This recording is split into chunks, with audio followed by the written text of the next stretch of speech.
শোনো, কি? আমি তোমাকে আর ঠকাতে চাই না। ঠকাবা কেন?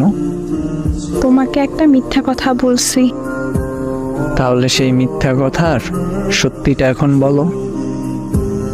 আসলে এগুলো কিভাবে বলবো বুঝতেছি না। কি সমস্যা সেইটা বলো। আমি আমাদের কলেজের একটা ছেলেকে অনেক পছন্দ করি। আর মিথ্যা কথা বলছি এইটা, এই ফোনটা আমার কাছেই থাকে সব সময়।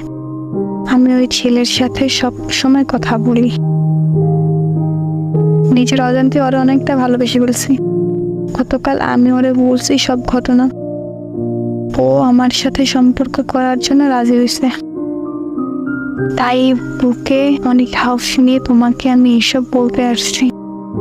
তোমার কথা শুনে হারিয়ে গেছিলাম। এতটা ভালোবাসো আমাকে।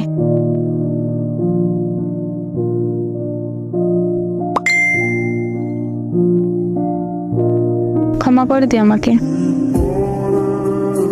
একটা কথা কি জানো, মানুষ ঠকিয়ে কখনো ভালো থাকা যায় না।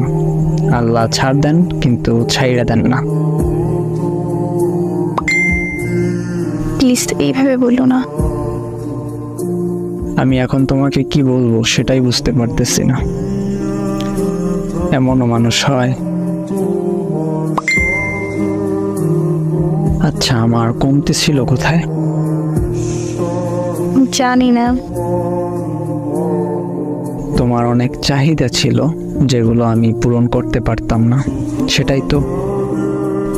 এমন ভাবে বললো না প্লিজ। সত্যি কথা মুখে আটকায় না। যাই হোক, ভালো থেকো যদি পারো আর কি। তাইলে থাইকো ভালো। অভিশাপ দিও না। না, দিব না অভিশাপ। আচ্ছা, কিছু বলার আছে?